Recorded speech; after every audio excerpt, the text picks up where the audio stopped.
I'm Sally Bing. I'm the Chief Executive of Barnwood Trust. And our session is about in conversation with members. We're members of ACF between us. And this session came about because we responded to a call from ACF, a call put out, I think, back in the spring, for members who'd like to work together to curate an in conversation with session and to suggest the kind of issues that we thought might be of interest, that we were picking up from our networks that might pick up the wider issues for the membership. So we put our names into the hat and we found ourselves here, and somehow I've found myself as the moderator of the session, which wasn't quite what I intended when I sent my email in originally. But it's been a great pleasure to work over the summer with my colleagues, and we're going to introduce ourselves to you shortly. What we've done to prepare for today is network amongst our own networks, to consult with them on the kinds of issues that they thought were impacting on the sector from their perspective and how those related to us as well. And then we've had the pleasure of 3 conversations. So we've actually been in conversation right through the summer to sort of share what we were thinking, what we were hearing, how that related to what ACF was thinking, and how we might craft, in not a very long time, a time to have a conversation about a lot of issues. So the format for our conversation this afternoon, because I think the reason that ACF picked the 3 of us was because we come from different bits of the sector, we have different perspectives. So the way we've worked out the format for the afternoon is that we're each going to speak for, we're going to introduce ourselves and speak for 3 minutes, in theory, about the issues as we see them that are affecting the sector. And then we're going to move into 3 longer conversations around 3 questions that we've come up with through the process of our conversations. And then we're going to end with a kind of reflection on the day, very short one from each of us about what's in our heads now at the end of the day. And then Carol will end the day. So as Zoe said earlier, the session before lunch was what stood between you and lunch. We now sit between you and the refreshments at the end of the day. So we will keep to time. That's my job, and I will try and keep to it. We also posed a question at the start of the day on Slido, and thank you for those of you who contributed to it. What one word sums up what you think the key issues facing the sector are? So we just wanted to reflect very briefly on what's come up through that, and we've just had some discussion about how the issues that you've been raising and your one words reflect what we were been talking about too. Not surprisingly, the word in the middle of the word cloud was climate. But then also around that was sustainability, scale, risk, reach, complexity, reframing, pace, and inequalities. And the need to act urgently, but think long term. So I think those themes are going to be well reflected in our conversation this afternoon. So over to our opportunity to each have our opening remarks of the issues as we see them, and we'll introduce ourselves to you and our backgrounds briefly in that time. And so I'm going to lead off. As I said, I'm Chief Executive of Barnwood Trust. We're a place-based funder in Gloucestershire. We've been around for about over 200 years, and our objects reflect our history in that they relate to disability and mental health. In 2024, our purpose is to be an agent of social change, working collaboratively alongside disabled people and people with mental health conditions. So my key issues, my first one is not new, but has an increased intensity and will be familiar, I think, to many here, which is the financial sustainability of the VCSE sector that we work with in Gloucestershire. There are over 2,000 charities in Gloucestershire, and we're close up to them, we work closely with them, and we can see the demands on their budgets. They are, first of all, maintaining really flexible program delivery in complex, constantly evolving, interconnected and global challenges. We might just be a small charity in Gloucestershire, but they're dealing with the outcome of so many of the big issues we've been talking about today. Those charities are what civil society depends upon. It's what keeps society ticking. And so they are a reflection of all of those complexities. Along with that goes the infrastructural costs that each of those small charities, even though they're so small, they're still dealing with. Safeguarding, training, learning and development for staff and boards, HR support, employee assistance and support provision, investment in DEI practices, means of reducing their environmental impact, cybersecurity. They might only have 5 employees and a very small budget, but they're still trying to deal with all of those issues. The way that contracting and funding from government often comes requires either to be a large organisation or for small organisations to work in local coalitions. There's a lead-in time and a cost to that. That's a big challenge for these small organisations to even begin to get a look in on that. The costs of maintaining good governance and the complexities of maintaining good governance will be familiar to everybody. And finally, the big demand on the budgets is managing the application, due diligence, reporting and relationship requirements of having multiple funders. And that's the next issue I want to briefly touch on.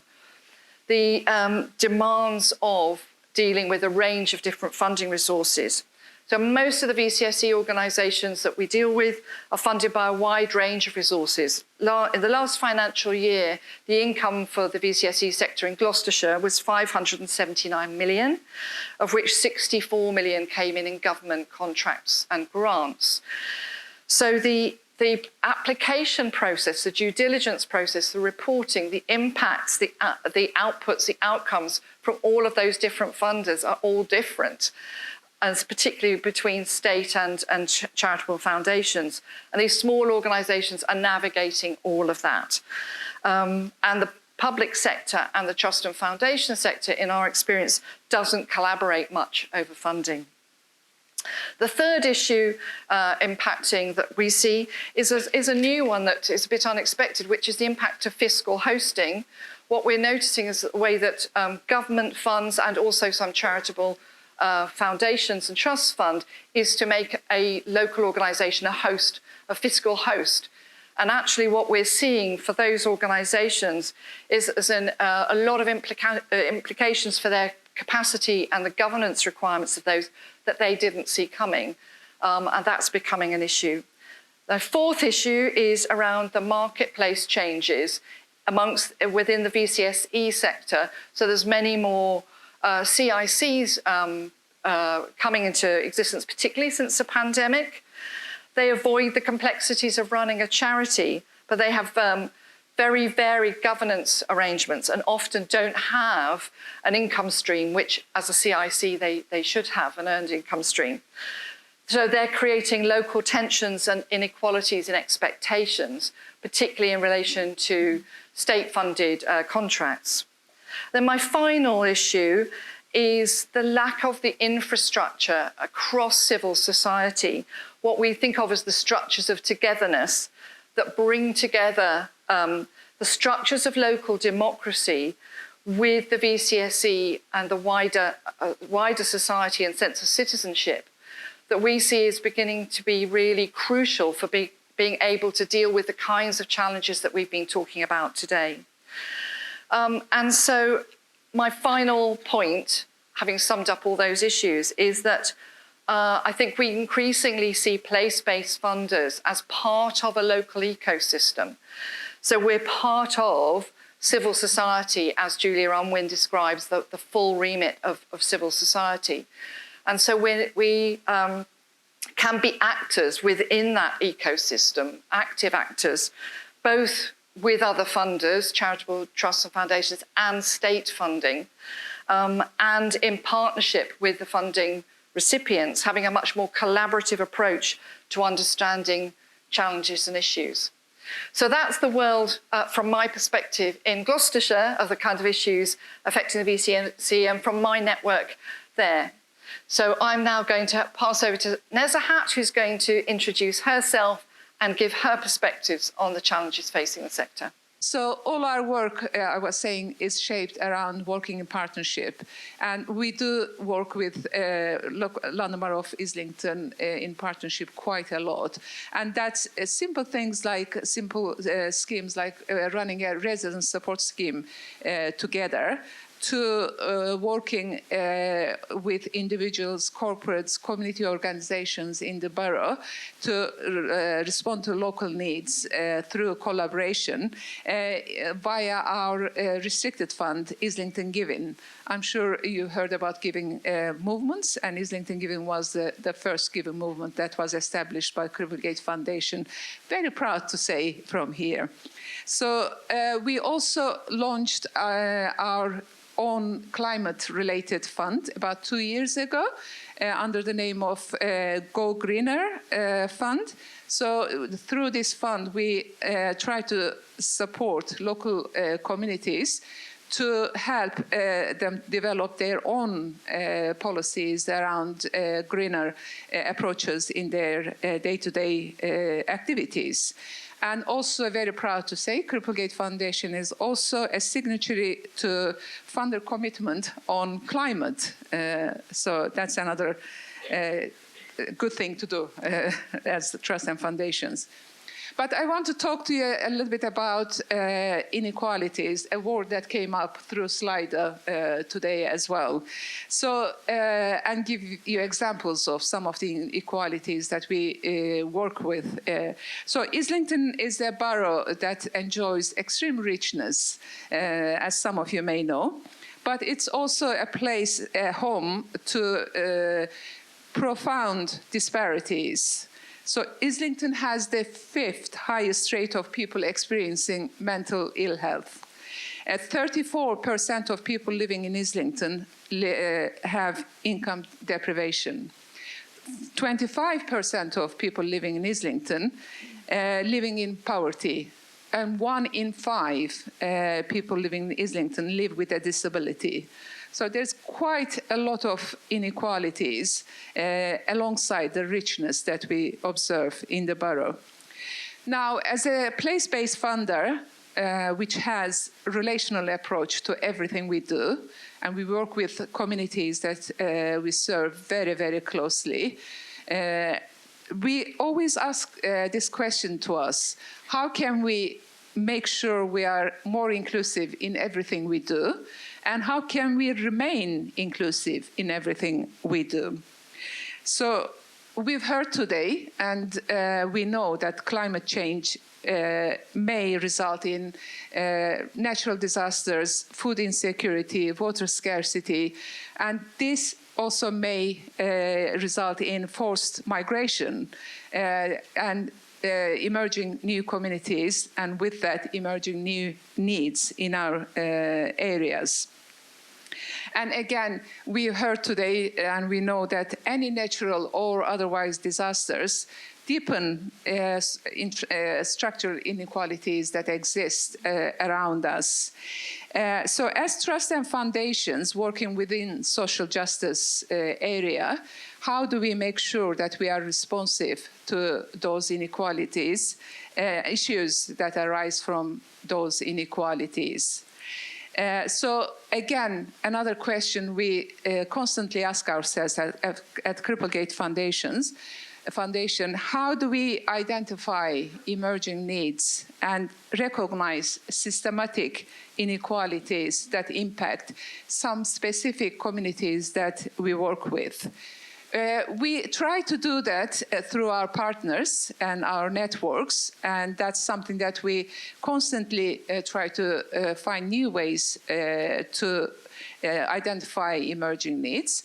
But one example of that was recently commissioned. We commissioned research, community-based research, where we recruited a group of residents living in Islington, and train them to conduct research into the needs of local communities.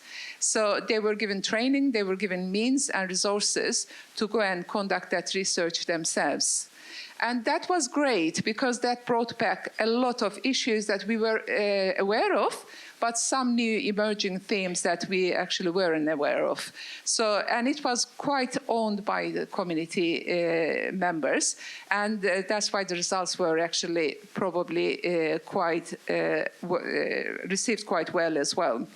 So what we are doing with that piece of research, we're going to, the findings are with us now, and the findings together with a constant review of monitoring evaluation of the programs that we run will inform our priorities in coming years.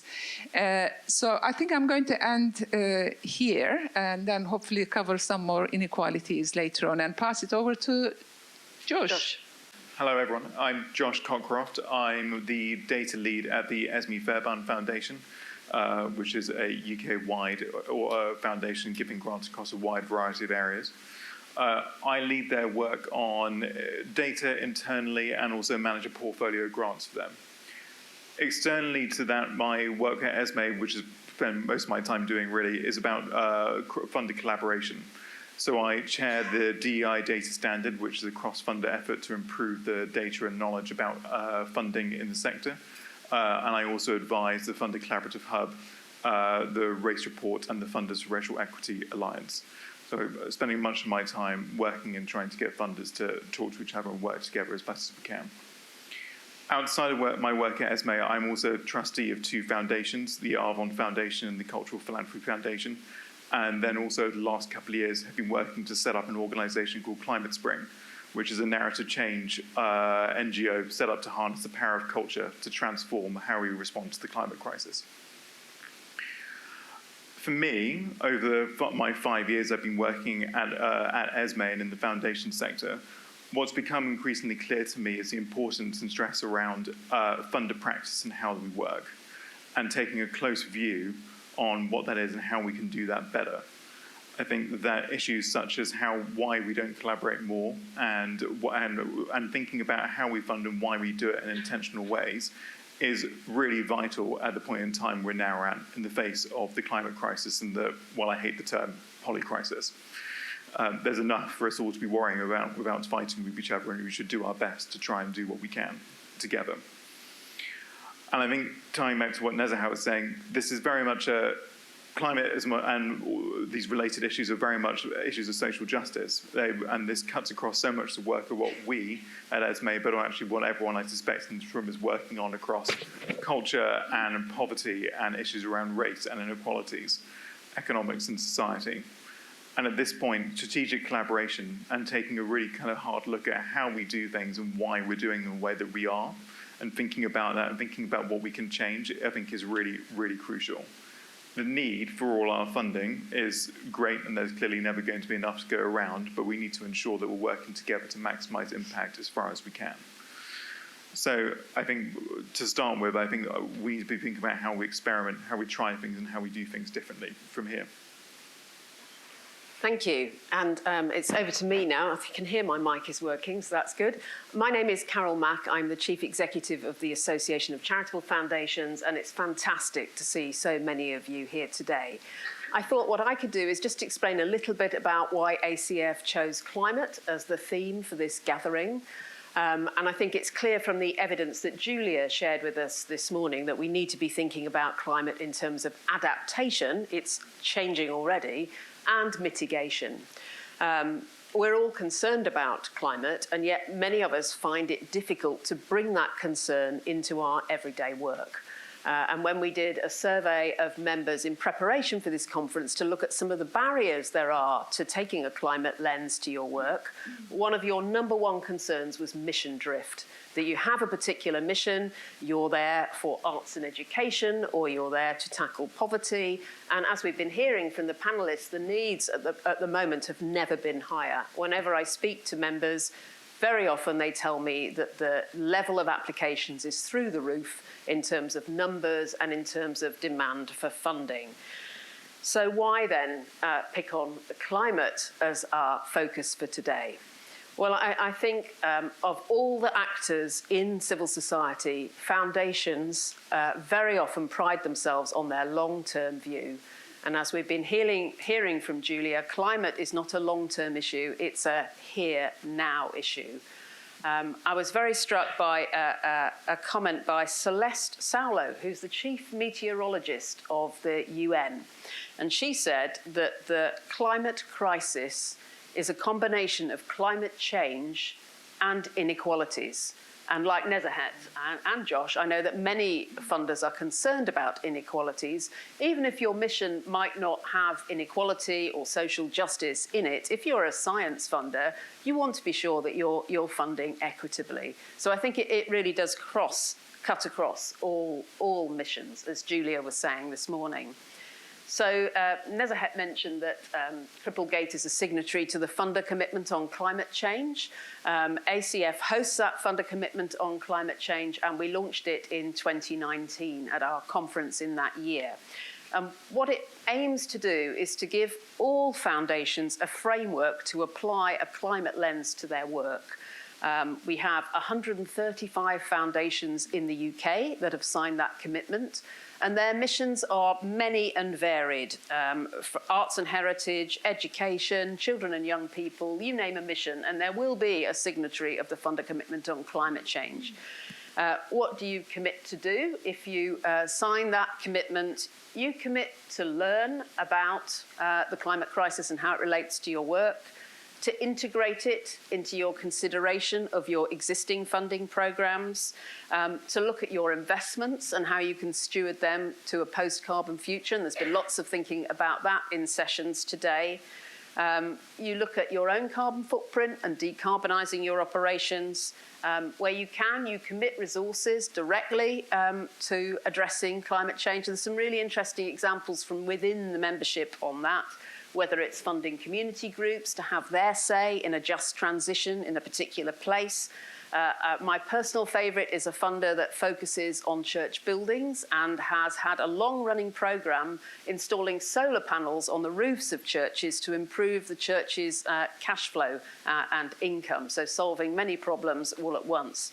And also, funders funding some of the cutting-edge changes in technology that will be needed, as Julia was saying, to make the transition. So one of our members has been instrumental in funding universities to look at research around green hydrogen, which will be needed for heavy industry to continue operating in a post-carbon world. So if you don't know about the funder commitment on climate change, please speak to an ACF member of staff. We'd be very happy to have you join signatories, 135 in the UK, and there's also an international commitment that was inspired by the UK commitment, and that has over 800 signatories. I think that's it for me, so back to you. Thank you, Carol. So now we're going to just have some conversation about 3 questions that we've identified. So Josh, you're going to lead us off on the first one, which is, so why don't we collaborate more? We're all talking about it, why aren't we doing it more? I mean, the basic issue is that good collaboration is actually quite difficult. It takes time, it takes effort, it takes resources, and it takes really careful management of stakeholders and the program. But it's worth it. I mean, good collaboration can lead to impact far greater than the sum of its parts. And I think the question is, why don't we invest more in it? I feel that many foundations often feel uncomfortable about the idea of investing in internal resource in terms of doing this work, or indeed on the overhead requirements for the grantees who are otherwise taking this apart. And I think it's an omission. Obviously, we want to ensure that our funding goes to the maximum impact, and that could be direct to the front line or wherever that need is most. But I think that doing that and totally not investing in the parts that make that work well is really crucial. And I mean, for me, one of the areas which has been seen increasingly less funding going to the last 12 years, which helps in effect, is kind of the key infrastructure services in the sector, which I think is really key, that makes funding work the way that it does, which means that grantees have less internal costs because some of it can be externalized. Some things make more sense to them not to be doing internally, things around technology, finance, the kind of back office stuff that people generally don't really particularly want to do internally but have no choice to and are really bloody expensive. So actually, we should look at doing these things differently and seeing where we can both work, where we as funders who have the power, the inclination, the ability to work together, how we can do that and what we can do to do differently. Yeah, I think Josh is quite right. Collaboration, working partnership is quite time-consuming, quite painful, particularly if you have a set of leaders around the table who are strong-minded and wouldn't give up kind of the power that they have. And we all been there, you know, I'm putting myself in there as well, I think. But we are talking about systemic inequalities, structural inequalities. These issues are really big for one trust and foundation to respond to.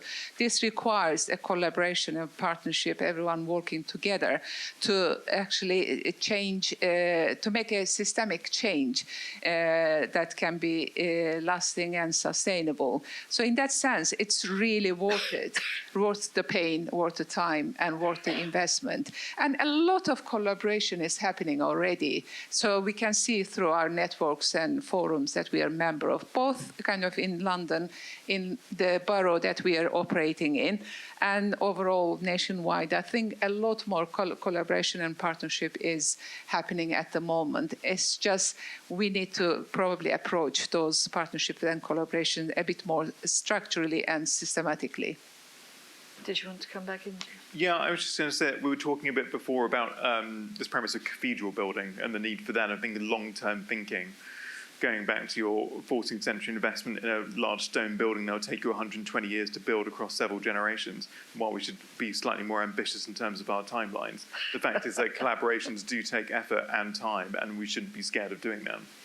I think when I think of collaboration, there's that proverb, isn't there, that if you want to go fast, go alone, but if you want to go far, go together. And I think that really relates to collaboration. There's lots of interconnection between our missions and others, so going alone can be quite challenging, I think. We launched the Funders Collaborative Hub during COVID because what funders were telling us during that period was what they most wanted to ensure was that they didn't duplicate each other's efforts or leave gaps by oversight. So they wanted collaborations to be really visible. And we are astounded that there are over 170 funder collaborations listed on that Funders Collaborative Hub. So it's very easy, if you're interested in a particular issue, to find like-minded others to work with. And you spoke a bit about conditions for collaboration. I think transparency is one of the conditions, because before the hub, it depended who you knew, whether or not you were able to collaborate. I think another way of being transparent, another fantastic initiative is 360 Giving. Who in the room releases their grants data through 360 Giving? Fantastic, but not everyone in the room. And for those who don't know, 360 Giving is an open data source that takes grant data and enables anyone to have a look at where grants are going. And that, again, can be a useful way into collaboration, because you may discover that several of you are funding the same organisation or types of organisation. The other thing I hear about collaboration, because where I sit at ACF, I talk to boards and I talk to foundation staff. And sometimes there's a bit of the foundation staff will say, oh, it's our board. They don't want to give up power. And the board will say, well, we want to collaborate, but the staff don't like it. And actually, I think there's a lot more interesting collaboration than is realised. Certainly the 170 plus collaborations on the Funders Collaborative would seem to suggest that. And also, if you do struggle with your board and collaboration, well, we're running an event on the 24th of October that's free to members. It's our chairs annual event, and it's looking with chairs at the part that their foundation plays in the broader environment, in the ecosystem, to use a jargon word. I think I'm going to move us on, but I'm going to take the privilege of being the moderator. I was told I could put in my own view if I wanted to. I would also talk about, as I mentioned earlier, the collaboration with local authority and ICB, commissioners and grant makers, because the organisations we're funding are also, they are often a major source. And if we're not collaborating with them, we're not maximising the how to make the resourcing easier for our recipients. So I think I'm going to move us on to the next question, which you're going to lead us off on, actually, Nessa, which is, so why are we still talking about inequalities? Why haven't we cracked this already? Well, because they still exist. We still haven't been able to eradicate them completely. And we haven't been able to reach a just and inclusive society. If we did, we wouldn't be here, would we? I think we'll be out of jobs, which is great. I hope we can get there. But if anything, COVID-19, followed by the cost of living crisis, has deepened those structural inequalities around us. So we see more poverty, we see more inequality around us more than before. So as trusts and foundations, we have a bigger job to do and bigger role to play as well, because we are independent, we are flexible, we can tailor our funding towards responding to those inequalities. But what often happens, we only deal with symptoms of those inequalities rather than looking at the root causes of those inequalities and responding to those root causes of inequalities. But responding to root causes of inequalities requires a team, a collaboration, a partnership approach. So we cannot do that on our own. It needs a systematic approach that needs to be adopted by multiple players, local authorities, central government, trusts and foundations, and all parts of societies together to respond to those structural inequalities, the root causes of those structural inequalities, and that's not happening to the scale that needs to happen. So most trusts and foundations actually have a vision to be transformative and to adopt their services to respond to structural inequalities. But responding to structural inequalities requires quite a bit of effort, and requires also making sure that those voices who have and suffer from structural inequalities are around the table, around the decision-making platforms, to be part of decision-making. So that's how we need to make sure that led by and for organizations are part of decision-making process to voice the inequalities that we need to deal with.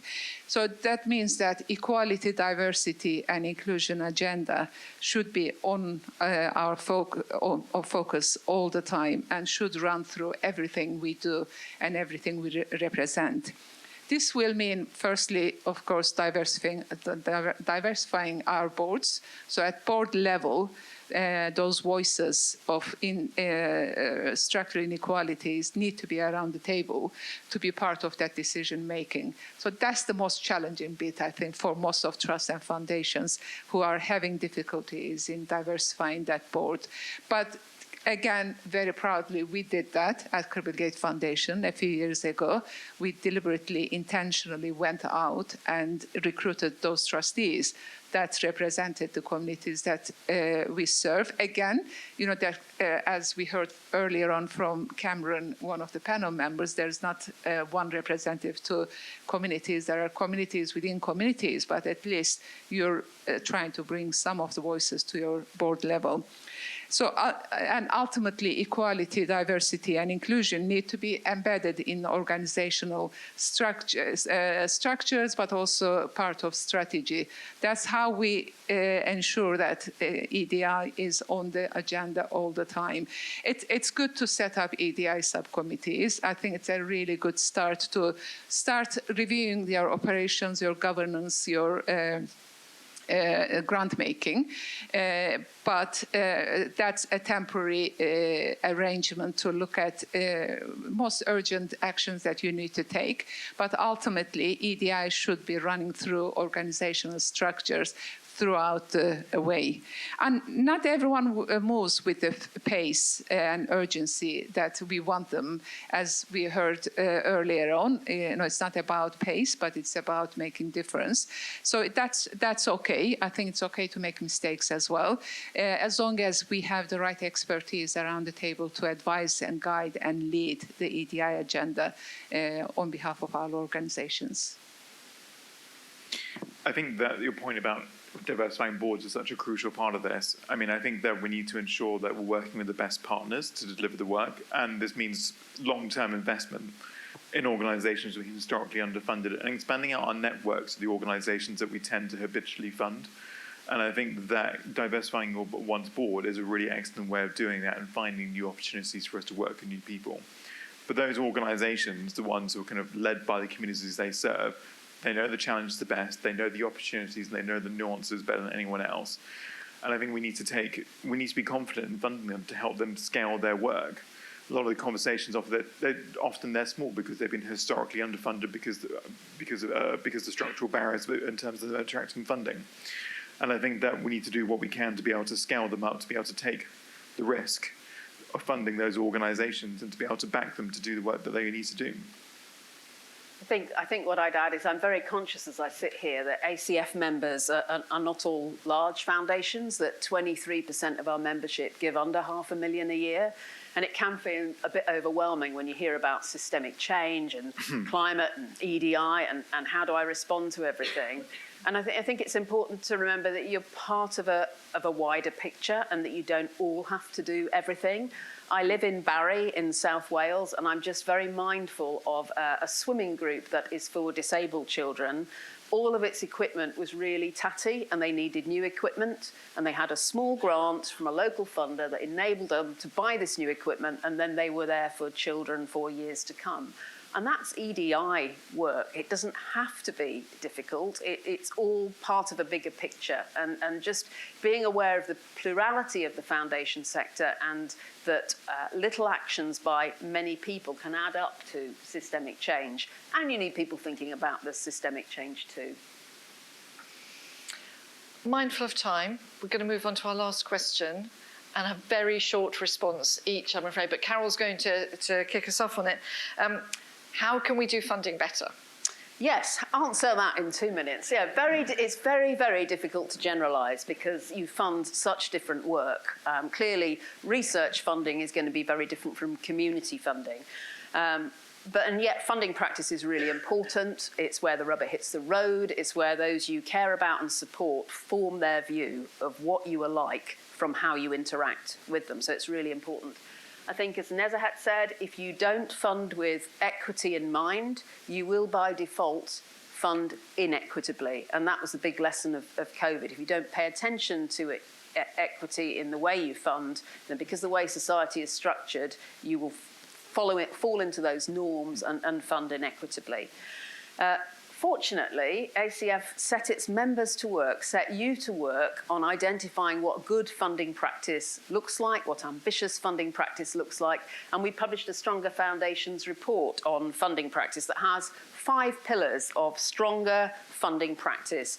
And very briefly, they include thinking about your mission when you're selecting the practices that you are using to do your funding. We tend to fall automatically into thinking about grants as a form of funding, but actually there are other ways of funding too. There's social investment, and also there are many different ways of doing grant making. But be led by your mission in terms of the tool you select, and by your values in terms of the processes that you use. I think you can't go far wrong if you put yourself in the shoes of the person who is applying to you for funding. And there's lots of information out there about what organisations and individuals want from funders. IVAR, Institute of Voluntary Action Research, have got some fantastic resources that distill ideas from lots of different organisations into practical, actionable things for funders. But you don't have to take generalisations. You can also get really targeted feedback on your own practice through benchmarks that are conducted by organisations like NFP Synergy and the Centre for Effective Philanthropy. Obviously, they cost money, but there are free resources out there as well, like Grants Advisor. You can ask your grantees to write you an anonymous review on Grants Advisor. Great questions on there. They will ask, how many hours did it take to fill this form out? Do you know? There's quite a range on there. I had a look last night, anything from 3 hours to 20 hours. In my job, I obviously meet a lot of foundations, but I also meet a lot of representatives of civil society organisations. We're a member of the civil society group that brings together different infrastructure bodies. And what they say to me, what their members say to them, is that what's most important is communication. They want to know when you're going to decide and when you're going to tell them whether it's a yes or no. They don't want to be left hanging. Should we ask them? Is that pestering them? When are they going to decide? And although they would like quick decisions, actually the certainty of when you're making your decision is more important. And they'd also like feedback on why they weren't successful. But I know that's a whole other story, because that can be difficult and challenging for foundations that don't have much resources themselves. Hope that's enough as a starter for 10. Not a very big list there, Carol. No. Josh, have you got... Can I ask I have a question I want to ask for a show of hands. I'm curious how many people in the room have actually applied for funding themselves from another foundation in the last, let's say, 5 years. Yeah. Handful of people. I feel this is one of the most educational experiences you can possibly have. It instantly teaches you so much, and I feel it's I'd say fun exercise. Consider going to another foundation and trying to apply for a grant based on your foundation's strategy and profile, and try to communicate that in whatever format the funder has decided this is the best way of doing it. And I think it's a really interesting way of looking at how we could be doing funding better from the other side, and I think it can be really enlightening. I think this is a moment in time which probably demands a very meaningful reappraisal of how we fund and how we do it. And I think we need to think quite drastically about how we can change it and how we approach it and how we try to build lasting relationships with different organisations and not just into our own internal networks again. And so, yeah, anyway, I think something to consider. I think very quickly, again, just to give an example, it's not difficult actually to take some actions. So just to give an example, as part of Islington Giving Funding Committee, we do spend some time to recruit young grant makers, golden grant makers and carers panels. So we bring those voices around table, and we provide training. So they do identify the issues that affect their communities, and we give them a pot of money to make decisions. So they make those decisions, and applications, look at applications, assess applications, and they make decisions. It's all on Islington Giving website if you want to look further into those grant-making practices that we have, but they're really, really efficient and doesn't require a lot of investment as well as time. I think there are some fantastic examples within the membership, and we've been collecting over the past year examples, case studies of all of you implementing some of those stronger foundations practices. There's a load of case studies in the members area of our website on funding practice, but also on things like learning and impact. We're in the process of collecting some case studies on diversity, equity and inclusion. So if your foundation hasn't yet featured in a case study, please do have a word with us, because we're really keen to spread the great practice that you're already implementing across the sector. Carol, I think you should get a prize for the most trailers for upcoming events. Fantastic, thank you so much. I think that was a really useful reminder. I'm just going to finish with a sister poll to Josh's. How many people were motivated to come into the charitable trust and foundation sector from being on the other side of the fence? Yeah, I suspected there might be more of us in the room who came into it with that experience, and that's probably prompted a lot of our approach to our work. So, literally 30 seconds each, everybody. Watching the clock, we're very tight up. Literally 30 seconds. What's the topmost thing in your head right now that you're taking out as you leave today, from today? I'm happy to go first. I mean, I thought Julia's presentation this morning that was positive about the opportunities and also the emphasis on taking action, that whatever action you take is going to make things better than it would have been were that action not taken. So not being overwhelmed by the scale of the crisis, but seeing that there are things we can do. I think for me it was really interesting to see again from Julia's presentation probably, and later on listening to other panel as well. Actually, we do work around climate change without noticing that we do. So if we do fund the cost of living crisis, the advice around cost of living crisis because people can't afford to buy food, this is part of the climate change, well, a bit of a result of climate change as well. I think for me it's making those links and probably using those links a little bit better. I think we need to be more ambitious, and I think we need to be more willing to take risks and try things and be open about the fact we're going to try things and some things won't work and that's okay, and to be open about that, that's what we're doing. And mine is, I think that we need to take a long-term perspective on just about everything we do, and that we're probably the only sector that can. Thank you. It's my job to wrap up, so now I am the only person that stands between you and a drink.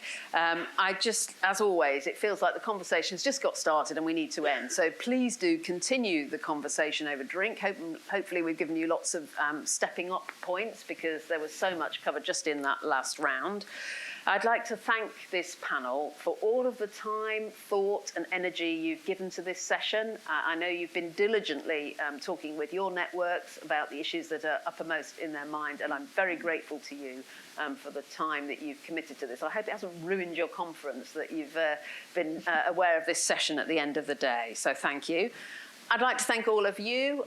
It is so inspiring to be in the room with so many members all energetically exploring the issues and the programme that has been put on for you today, which leads me to my next thank you to the fantastic ACF team who've worked so hard to put the programme together and so hard to get everyone here in the room knowing which session you're supposed to be in and with your name badge should you forget your name in the overwhelm of all of the conference. So I also know that the conversations today are just the start, that you will take ideas and inspiration back with you into the foundations that you are leaders in, and that in the months and years ahead, echoes of this conference will continue in the way that you do your work. So thank you for that. And as your membership association, our aim is to be with you every step of the way. If there are things that you think we can do to support you in your work, we very much want to hear them. I think without further ado, thank you for being here. Thank you for being part of this wonderful, generous, inspiring community of foundations. Thank you to our partners for making this event possible, and to those who exhibited today. And now I think we all deserve a drink. So thank you.